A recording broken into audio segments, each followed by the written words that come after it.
Hello my dear students, कैसे हो सब? Everything okay? Okay, let us start.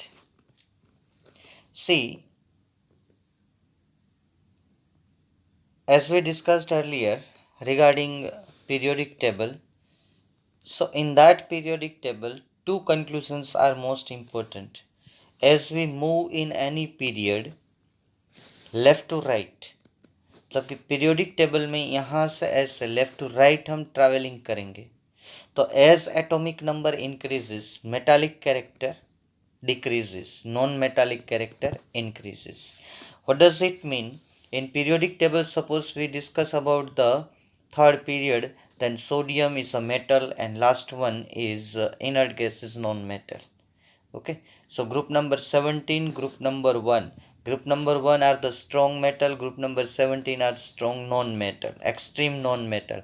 So as we travel from group number 1 to group number 17, why I am not discussing here group number 18? Because chemistry is very less of group number 18 and that group is inert group. Okay, so similar way in any group out of 1 to 80, as we move top to bottom in any group, मतलब कि किसी भी group में आप ऊपर से नीचे जाओ तो मेटालिक कैरेक्टर इंक्रीज हो रहा है और non metallic character decrease.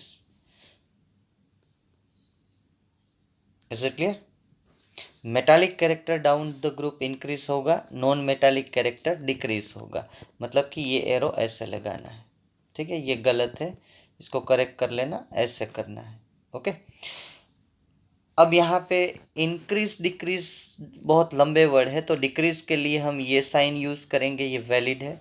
Increase के लिए हम ये साइन यूज करेंगे. ठीक है, और एक बार लिख लेना थियरी में कि ये साइन जो है is equal to increases. Is it clear?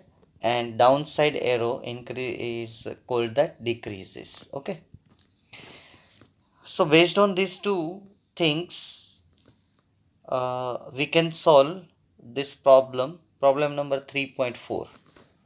अब इसको देखिए, प्रॉब्लम नंबर 3.4 को आपको इन सभी एलिमेंट को increasing order of metallic character पे ले जाना है.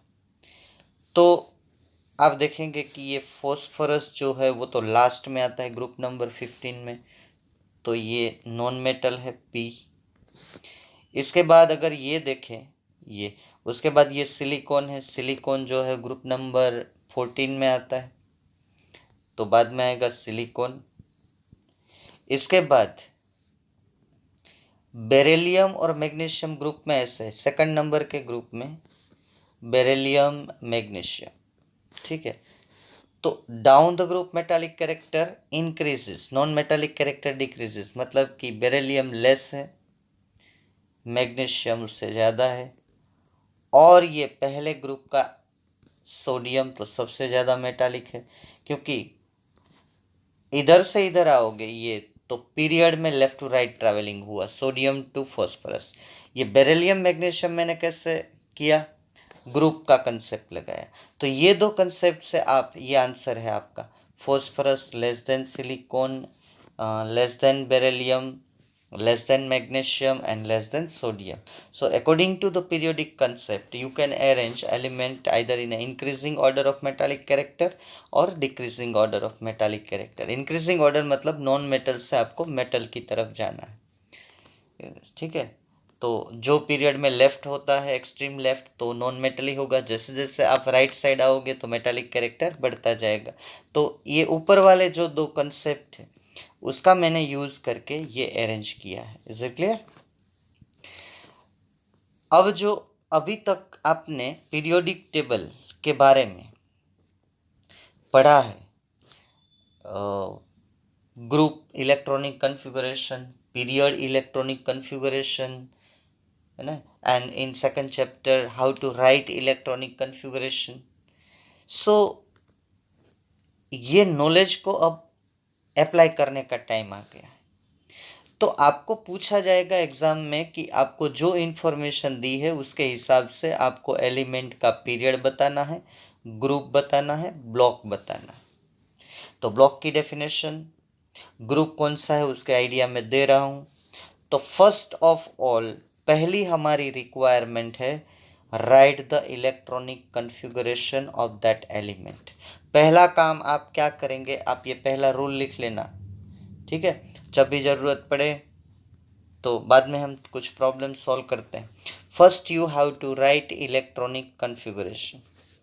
इलेक्ट्रॉनिक कॉन्फ़िगरेशन में पहले क्या देखना है कि जो प्रिंसिपल क्वांटम नंबर आपका हाईएस्ट आएगा, ठीक है, वैलेंस शेल का पता ना चले तो हाईएस्ट प्रिंसिपल क्वांटम नंबर आप इलेक्ट्रॉनिक कॉन्फ़िगरेशन लिखते हो और आपका जो एन हाईएस्ट आ रहा है that one is the period number. Okay, then block किसको बोलेंगे, ये एलिमेंट किस ब्लॉक का है, हाउ विल यू डिसाइड। तो उसको अगर आप डिसाइड करना चाहते हो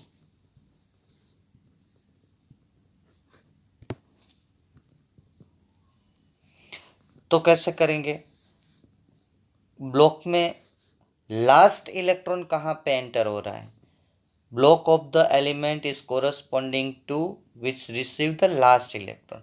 एस में जा रहा है लास्ट इलेक्ट्रॉन तो एस ब्लॉक, पी में जा रहा है तो पी ब्लॉक, डी में जा रहा है तो डी ब्लॉक, एफ में जा रहा है तो एफ ब्लॉक, ठीक है। तीसरी बात आपको ये ध्यान में रखनी है कि ग्रुप आप कैसे डिसाइड करोगे। तो इलेक्ट्रॉनिक कॉन्फ़िगरेशन से आप ग्रुप प्रेडिक्ट कर सकते हो। मानो कि वो पहले पहले आपको डिसाइड करना है पीरियड, बाद में आपको डिसाइड करना है ब्लॉक, अब लास्ट में डिसाइड होगा कि वो एलिमेंट कौन से ग्रुप का है। अगर वो एलिमेंट एस ब्लॉक का है, if that element is of S block, तो आप लोगों को क्या करना है कि कितने इलेक्ट्रॉन एस में है। ओके, यहाँ पे मैं इजी कर देता हूँ। तो अगर एस ब्लॉक है तो number of electrons in S orbital, last वाली है, बीच में जो आती है वो नहीं, वैलेंस एस में जितने एस में रहेंगे वो उसका ग्रुप रहेगा। अगर पी है तो पी का जनरल इलेक्ट्रॉनिक कॉन्फ़िगरेशन है NS2 NP1 से लेके NS2 NP6, इनर कोर नहीं देखना है। तो जो NS2 NP1, मानो कि ये टोटल 3 है तो उसमें 10 ऐड करना है, 10 + 3 तो ग्रुप आएगा 13। ये कितना है 8 तो आपको 10 ऐड करना है, 10 + 8 तो 18, ठीक है। तो अगर P ब्लॉक का एलिमेंट है तो उसका group number equal to 10 plus number of electron in NS and NP। अगर वो D ब्लॉक का है तो बहुत इजी है, वो पेनल्टीमेट ऑर्बिट में कितने इलेक्ट्रॉन है वो आपको देखने हैं। चलिए थोड़ा प्रैक्टिकली सॉल्व करते हैं। ये देखिए आपकी स्क्रीन के ऊपर पहला प्रॉब्लम पढ़िए। इसमें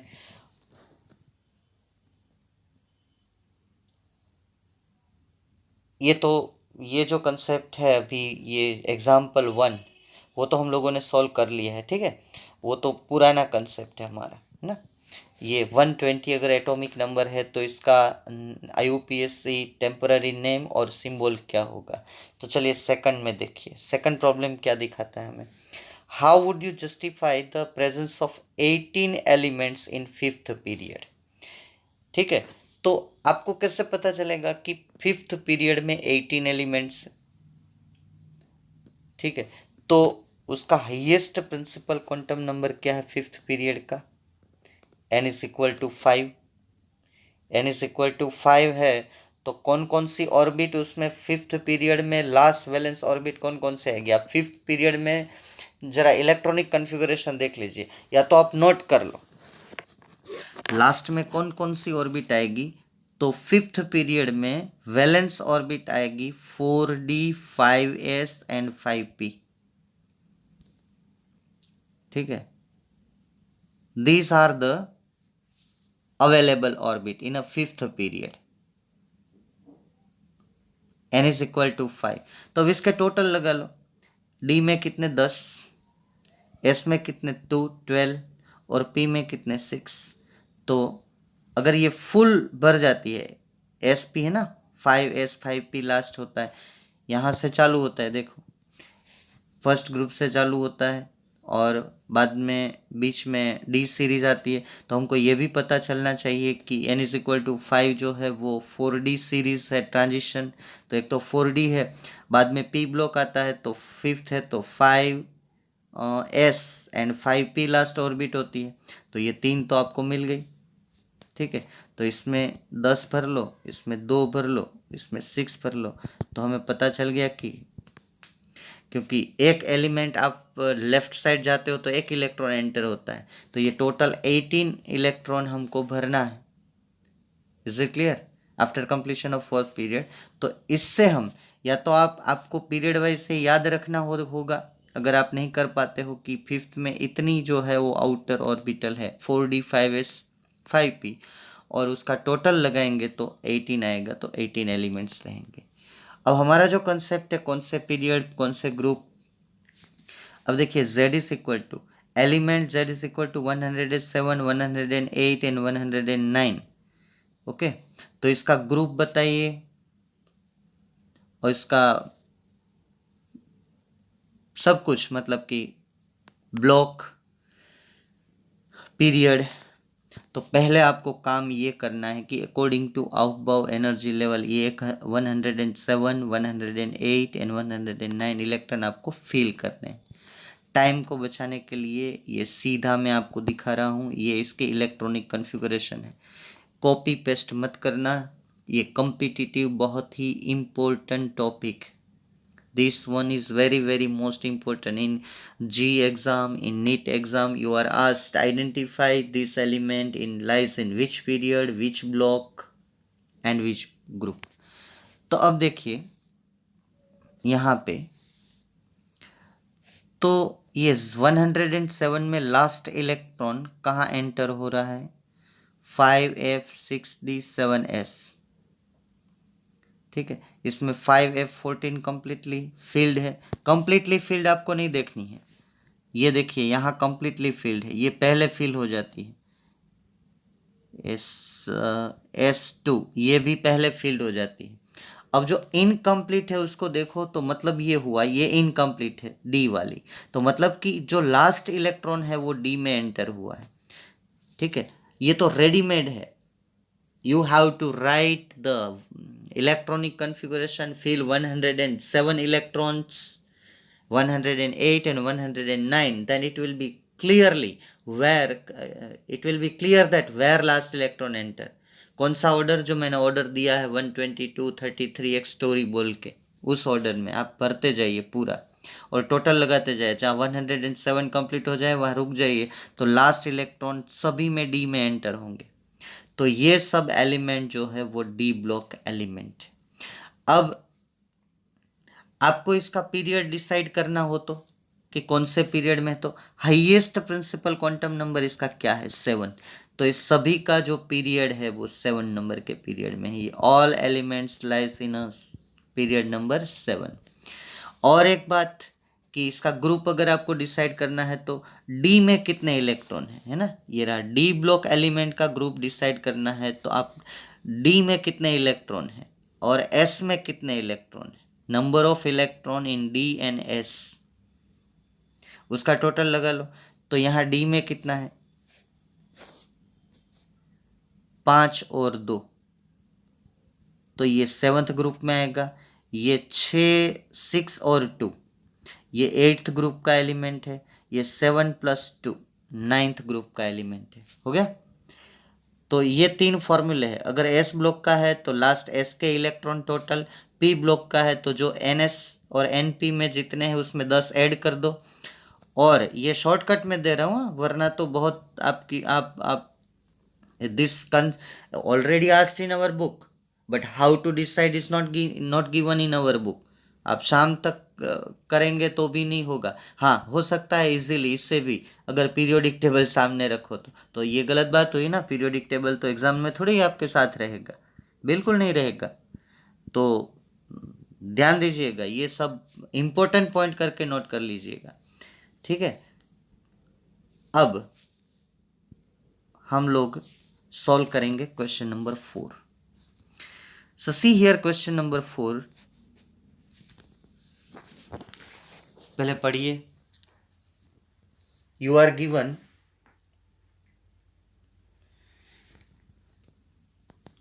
4 elements. ये सोल्व कर दिया हमने, ये तो एक्सरसाइज का है ना अभी इलस्ट्रेशन वाला, इसको अरेंज करो। अच्छा उसको जाने दो। 5 नंबर देखिए, नंबर 5, उसके बाद हम नंबर 6 सोल्व करेंगे। 5 को देखिए पहले क्या बोल रहे हैं वो, predict the position of the element in the periodic table satisfying the electronic configuration। तो आपको बोला है कि इलेक्ट्रॉनिक कन्फिगरेशन ये सेटिस्फाइड हो रही है। n आपका 4 है, तो ये क्या दिया है, n-1 d1 और ns2। n 4 है तो 4 रख दो, 4-1 એટલે 3 मीन्स 3d1 एंड 4s2। तो पीरियड रहेगा 4, है ना, बहुत इजी है। Period highest principal quantum number, ये एलिमेंट के प्रेडिक्शन कर दो, पीरियड उसका 4, लास्ट इलेक्ट्रॉन डी में जाएगा क्योंकि एस तो फेल हो गया, फिर भी डी में एक गया, मैंने बोला था पेनल्टीमेट में जाएगा एक इलेक्ट्रॉन, तो इसका ब्लॉक है पीरियड। देखिए यहाँ आंसर देखिए, पीरियड इसका 4, ब्लॉक इसका डी, और ग्रुप इसका, दोनों का टोटल लगा लो 2 + 1 + 2, 2s में 1d में, है ना, तो इसका ग्रुप नंबर 3 है। Is it clear? तीसरे ग्रुप का एलिमेंट है, हम प्रेडिक्ट कर सकते हैं इससे।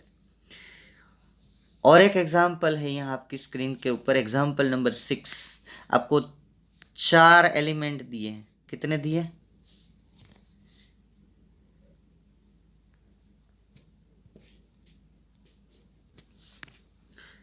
देखिए इसको, 4 एलिमेंट्स ABCD, एटॉमिक नंबर है 12, 19, 29 एंड 36।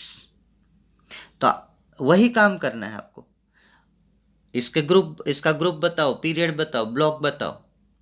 पहले मिलेगा आपको period, highest principal quantum number in electronic configuration. दूसरा मिलेगा आपको ब्लॉक, लास्ट इलेक्ट्रॉन कहाँ जा रहा है।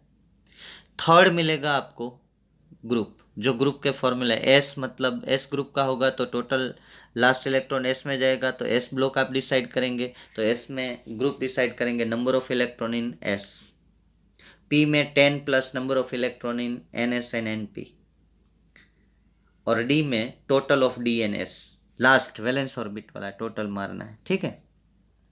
अच्छा चलिए, ये सब का ABCD का इलेक्ट्रॉनिक कन्फिगरेशन 1 2 3 4 देख लो।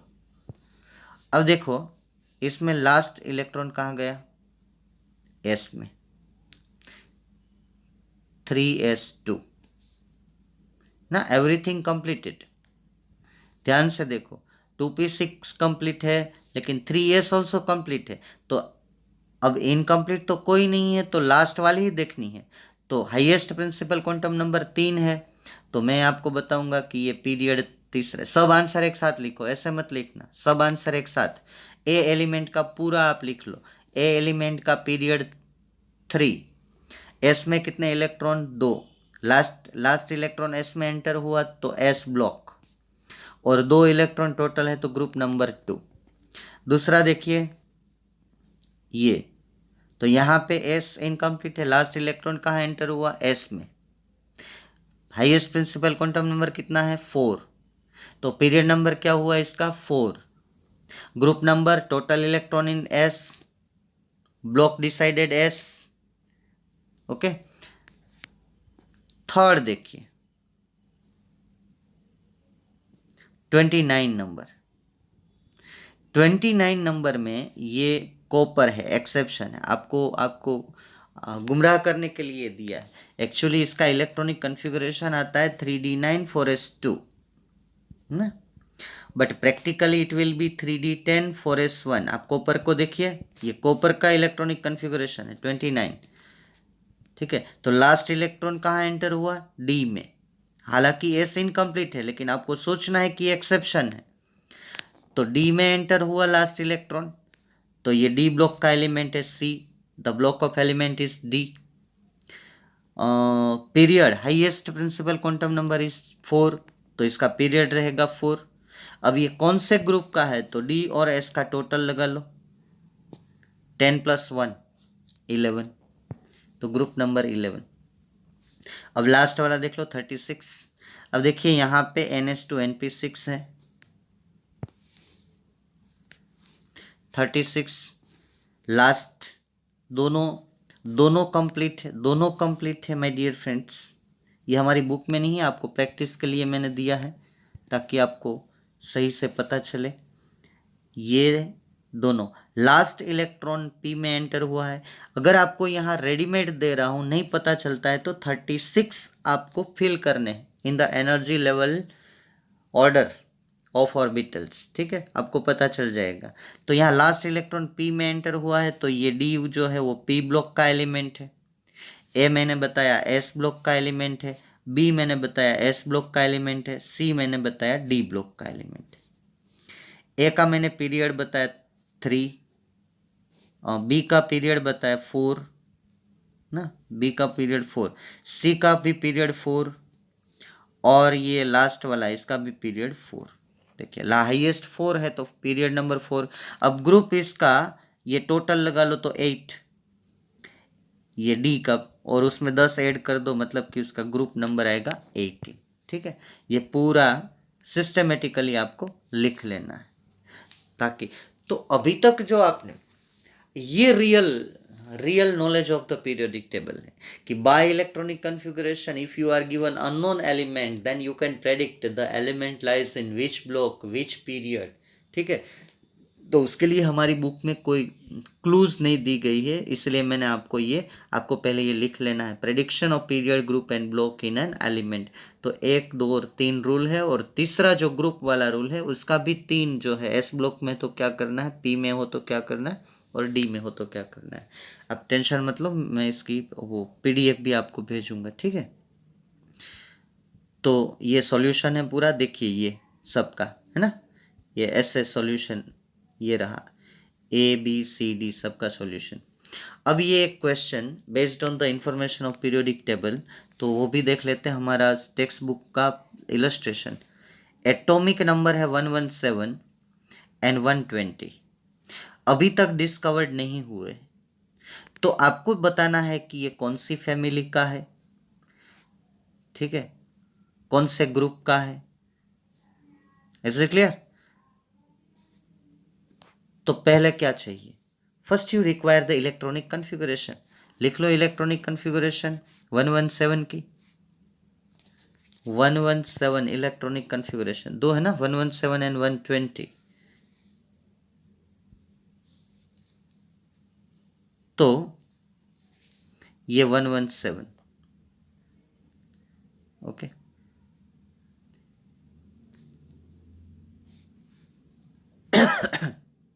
ये इसके इलेक्ट्रॉनिक कॉन्फ़िगरेशन। अब लास्ट इलेक्ट्रॉन देखिए पी में जा रहा है, तो ये पी ब्लॉक का एलिमेंट है। एक बात क्लियर हो गई। पीरियड नंबर अगर आपको इसका बताना है तो ये हाईएस्ट प्रिंसिपल क्वांटम नंबर 7 है, तो इसका पीरियड ये 117 के इंफॉर्मेशन, पीरियड इसका 7, ब्लॉक इसका P, और ग्रुप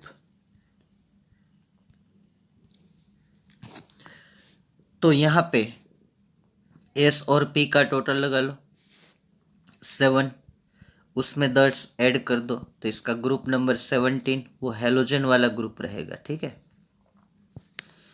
तो इसमें यहाँ पे जो डायरेक्ट लिखा है ना, this would belongs to the halogen family, ऐसे डायरेक्ट मत लिखना। पहले ऐसा इलेक्ट्रॉनिक कॉन्फ़िगरेशन अपने आप लिखो। तो अब ये जो है Z इज इक्वल टू 120,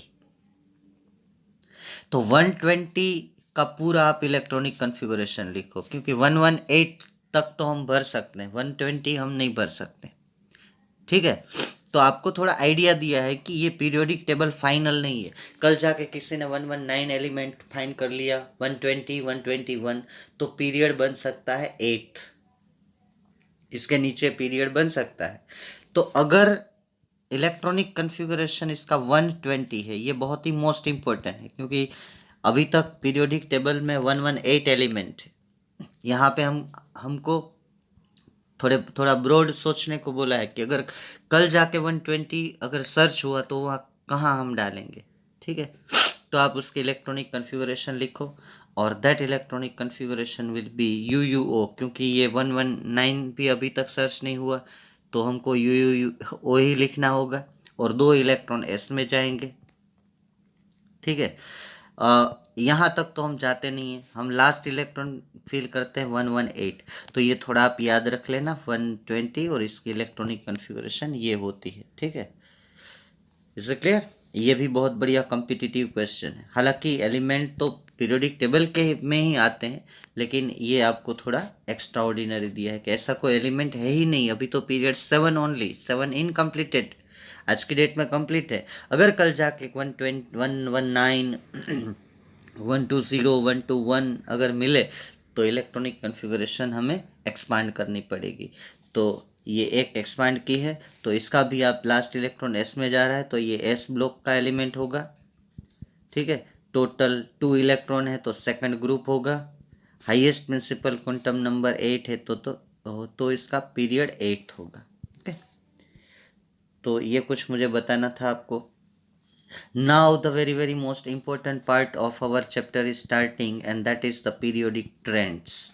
ये अब आगे 11th स्टैंडर्ड 12th स्टैंडर्ड में आगे काम आने वाला है। ठीक है, ध्यान रखिएगा। तो trend in physical property and which physical properties atomic radius, ionic radius, ionization enthalpy and electron gain enthalpy, और एक फिफ्थ है, that one is the electronegativity. So in this we have to discuss the trend in period, trend in group. Okay, तो पहले हम लेंगे the topic atomic radius. So write down the question, give brief account of atomic radius. So what is called atomic radius? See here on your screen. यहाँ से लिखना है the term atomic radius means the distance from the centre of the nucleus to the outer most shell of the electron. मतलब कि ये अगर हमारा nucleus है, this one is nucleus.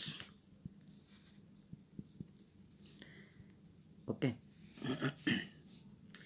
If this one is nucleus और ये हमारी last orbit है, बीच वाली मैं नहीं ड्रॉ कर रहा हूँ, तो न्यूक्लियस से लेकर लास्ट ऑर्बिट तक का डिस्टेंस है उसको हम बोलेंगे एटॉमिक रेडियस। लेकिन ये कंसेप्ट गलत है, इसके मैं रीज़न दे रहा हूँ। क्योंकि ऑर्बिट हम फाइनल बताते नहीं है, वो इनफाइनाइट तक ले जाते हैं। आप एटॉमिक स्ट्रक्चर याद करिए, nucleus, shell number 1, shell number 2, shell number 3, shell number 5, तो कहाँ तक है? ये इनफाइनाइट तक। तो कहाँ से कहाँ का डिस्टेंस, लास्ट हमारा डिफाइन है ही नहीं। तो एटॉमिक रेडियस का कंसेप्ट जो है वो हम decide, atomic radius absolutely we can not decide. Okay, so here written it is difficult to determine the exact radius of atom. Why? एक तो एटॉमिक साइज जो है 1.2 एंगस्ट्रॉम, इसको मीटर में कन्वर्ट किया है, वो वेरी स्मॉल। और according to our probability function we don't have a definite boundary of outer most shell. हमारे पास डिफाइनाइट बाउंड्री है ही नहीं, तो कहाँ तक ले जाएंगे न्यूक्लियस से? ये दूसरा प्रॉब्लम है ना। We don't have a definite boundary around the nucleus. कितने राउंड है? So it is not possible to isolate an atom. एक एटम को आइसोलेट करके प्रैक्टिकली उसकी एटॉमिक रेडियस डिसाइड करें, ऐसा नहीं हो सकता। तो और दूसरी एक बात यह है कि साइज ऑफ एटम में change in going from one set of environment to another set of environment. एक ही एटम को अगर एक एनवायरनमेंट क्या है वो बाद में डिस्कस करेंगे, वही एटम की साइज जो है डिफरेंट एनवायरनमेंट में डिफरेंट होती है। अगर आप आपके साथ में ये डिस्कस करूँ एक एग्जांपल लेके, मानो कि ऑक्सीजन, अगर ऑक्सीजन के अपने ऊपर एक माइनस चार्ज ले लिया, ऑक्सीजन ने अपने ऊपर एक -2 चार्ज ले लिया, तो ये तीनों केस में ऑक्सीजन की जो रेडियस है वो डिफरेंट होती है। ठीक है, अगर मैं सोडियम की बात करूं तो सोडियम मेरे पास न्यूट्रल है और सोडियम ने एक प्लस चार्ज ले लिया, Na+। आप NaCl में कहते हो कि Na+Cl-। तो ये सोडियम और ये सोडियम, ठीक है। अब बॉन्ड भी कितने टाइप्स के, ionic bond, covalent bond, coordinate covalent bond. तो किस बॉन्ड में ये एटम है उससे भी उसकी रेडियस में डिफरेंस आ जाता है। तो एक्चुअली एटॉमिक रेडियस हमें दो टाइप की कंसीडर हम करते हैं। हालांकि बोलेंगे पूरे चैप्टर में हम एटॉमिक रेडियस जैसा कोई कंसेप्ट होता नहीं है, क्योंकि एटम की रेडियस प्रैक्टिकली मेजर करना पॉसिबल नहीं है। तो हम दो टाइप की रेडियस अभी पढ़ेंगे। एक तो एटॉमिक रेडियस बोले तो कोवेलेंट रेडियस, और दूसरी आएगी metallic radius. So let us discuss about the covalent radius. Covalent radius से हमारा मतलब क्या है? तो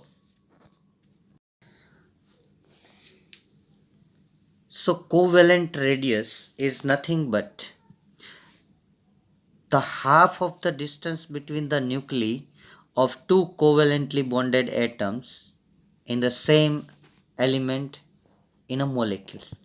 तो आपको मैंने बता दिया है कि अब एक अकेला एटम तो पॉसिबल नहीं है, तो how is it possible to determine. तो जैसे यहाँ पे एक एग्जांपल, एक बात ध्यान में रखना है, this all concepts are not in our book, but atomic radius का कंसेप्ट आपको ठीक से करना है, तो ये कंसेप्ट आपको दिमाग में पूरा बिठा लेना है।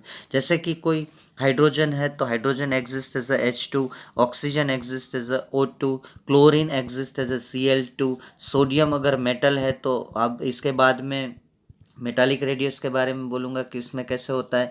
तो कोई भी एटम ऐसे ओवरलैपिंग करके बॉन्ड बनाता है, जो हम बॉन्डिंग में डिस्कस करेंगे बाय ओवरलैपिंग। तो अगर आपको एटॉमिक रेडियस डिसाइड करनी है तो ये एक हाइड्रोजन है, ये दूसरा हाइड्रोजन है, by overlapping bond is formed. Okay, तो इसके दो न्यूक्लियस के बीच का ये डिस्टेंस ले लो, ये कितना आया 74, इसको डिवाइडेड बाय 2 कर लो, तो हाइड्रोजन की atomic radius I 37। Is it clear? तो आपको इस हिसाब से ये प्रिपेयर करना है। तो जब भी मैं एटॉमिक रेडियस बोलूँ तो ये कोवेलेंट रेडियस ही होगी, क्योंकि अकेले एटम की रेडियस डिसाइड करना पॉसिबल नहीं है। तो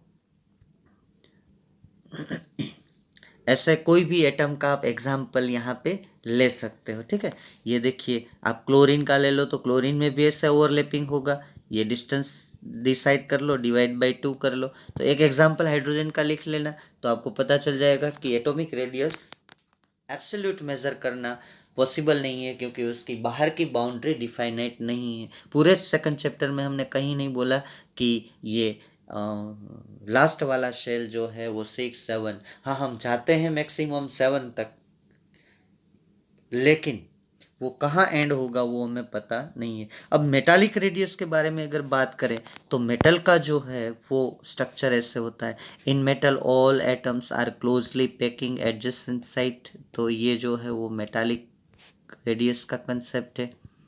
तो मेटल में मेटालिक एटम सब ऐसे अरेंज होते हैं, इसको बोलते हैं close pack arrangement.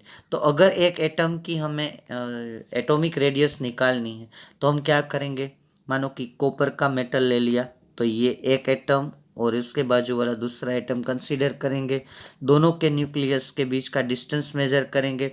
Distance measure करने के बाद हम इसका डिस्टेंस डिवाइडेड बाय 2 करेंगे, तो हमको मेटल की, कोई भी मेटल, दो एडजेसेंट एटम का न्यूक्लियस, दो न्यूक्लियस का डिस्टेंस ले लो, इंटर न्यूक्लियर डिस्टेंस, ओके, उसका हाफ कर लो। तो यहाँ पे देखिए, metallic radius is the half of the internuclear distance between two neighboring atoms in metal, and that metallic close packing is called metal lattice. Lattice means something is arranged systematically.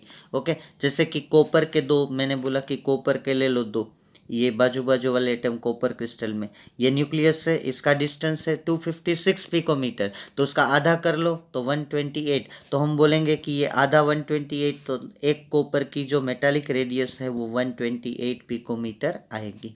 Is it clear? और एक बात ध्यान में रखना कि simplicity के लिए हम वर्ड यूज कर रहे हैं atomic radius, otherwise the radius either covalent और मेटालिक, और तीसरी एक रेडियस होती है वो है आयोनिक रेडियस, जो उसको हम आयोनिक रेडियस ही बोलेंगे, उसको एटॉमिक रेडियस नहीं बोला जाता है। जैसे कि एटॉमिक रेडियस की बात आएगी तो नॉन मेटल जो होते हैं उनमें कोवेलेंट होता है बॉन्ड, तो उसमें कोवेलेंट रेडियस होगी, और जब मेटल होगी तो उसमें मेटालिक रेडियस होगी। ठीक है। और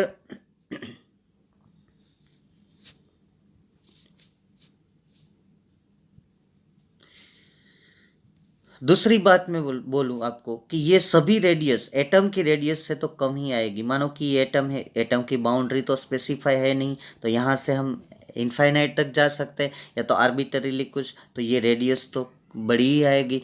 तो covalent radius, atomic radius, atomic radius is always greater than either covalent radius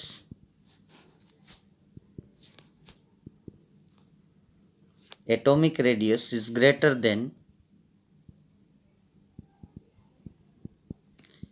always greater than covalent radius and metallic radius। ठीक है, मेटालिक रेडियस और कोवेलेंट रेडियस से वो ज़्यादा ही होगी।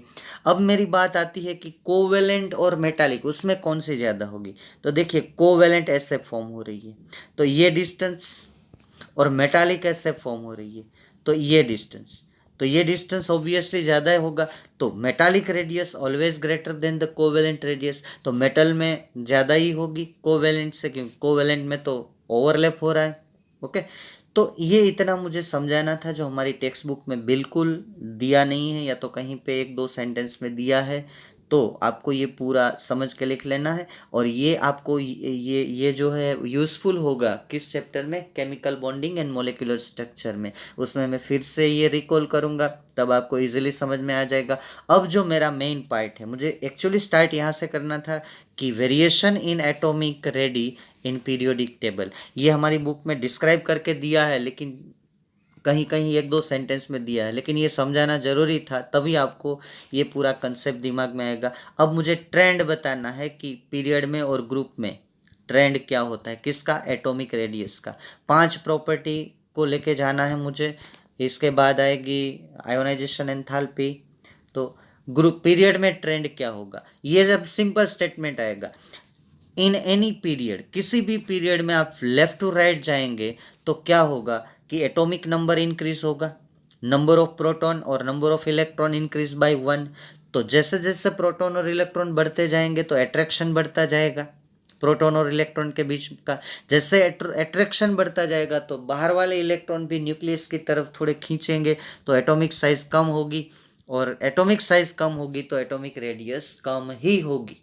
ओके, तो ये सीधा साधा बहुत ही मोस्ट इंपॉर्टेंट कंसेप्ट है, आपको याद रखना है। अगर शॉर्ट में अगर आप याद रखना चाहते हो तो शॉर्ट में ऐसे बोलेंगे कि in any period as we move left to right as atomic number increases atomic radius decreases. जैसे आप किसी भी ग्रुप में चालू करें तो पहला एटम जो है इतना बड़ा होता है, लास्ट वाला छोटा होता है। तो यहाँ पे atomic number increases in the period, ये left side of the periodic table है, ये right side of the periodic table है, रेडियस डिक्रीज होती जाएगी। एक यहाँ पे ग्राफ ड्रॉ कर लेना है आपको। ये देखिए कौन से नंबर का पीरियड है, लिथियम, लिथियम वाला थर्ड पीरियड। ठीक है, लिथियम बेरिलियम आप देखिए। ठीक है, आपको वैल्यू नहीं याद रखनी है, यहाँ पे लिख लीजिए एटॉमिक रेडियस, ये नहीं याद रखना, ये नहीं लिखना है, ये नहीं लिखना है। If we draw the period number 3, atomic radius versus atomic number, तो जैसे जैसे एटॉमिक नंबर बढ़ता जाएगा वैसे वैसे एटॉमिक रेडियस घटती जाएगी। ठीक है, अब देखिए यहाँ एक एक्सेप्शन है, वो बाद में डिस्कस करेंगे, नाइट्रोजन और ऑक्सीजन। नाइट्रोजन से ऑक्सीजन में थोड़ी एटॉमिक रेडियस थोड़ी बढ़ती जा रही है, यहाँ दिखाई दे रहा है। अगर एक्सेप्शन होगा तो बाद में मैं डिस्कस करूंगा आपके साथ कि ऐसा क्यों हो रहा है। लेकिन मेजोरिटी ग्रुप में आप पीरियड में देखें तो lithium to beryllium, boron, carbon, nitrogen, oxygen and fluorine, ठीक है, रेडियस डिक्रीज होती जा रही है। ग्रुप में इससे उल्टा होगा, ट्रेंड इन ग्रुप। ठीक है,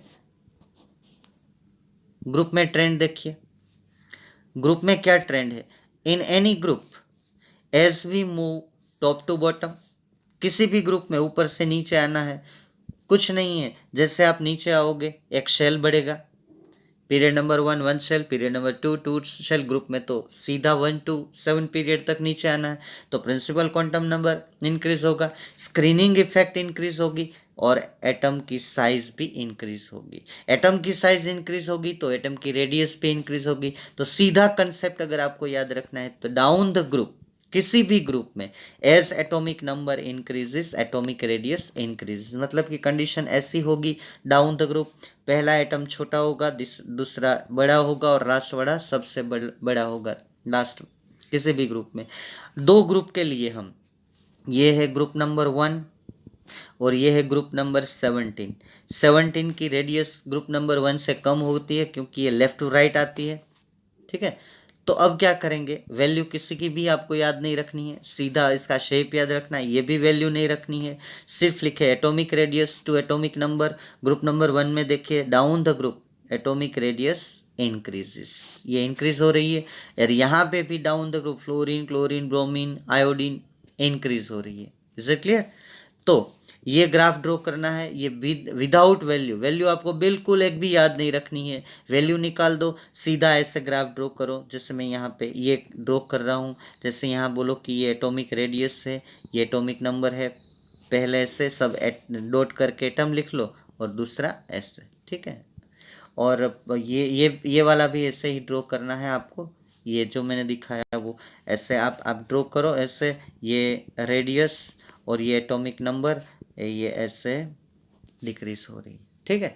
यहाँ पे थोड़ा एक्सेप्शन जैसा दिखाई दे रहा है, अगर है तो हम लोग शायद है ही यहाँ पे, देखिए तो वो डिस्कस करेंगे कि क्यों ऐसा हो रहा है। एक्सेप्शन केमिस्ट्री में रहेगा, टेंशन मत लीजिएगा, होगा तो बहुत ही सिस्टमेटिकली इसको एक्सप्लेन करेंगे, ठीक है।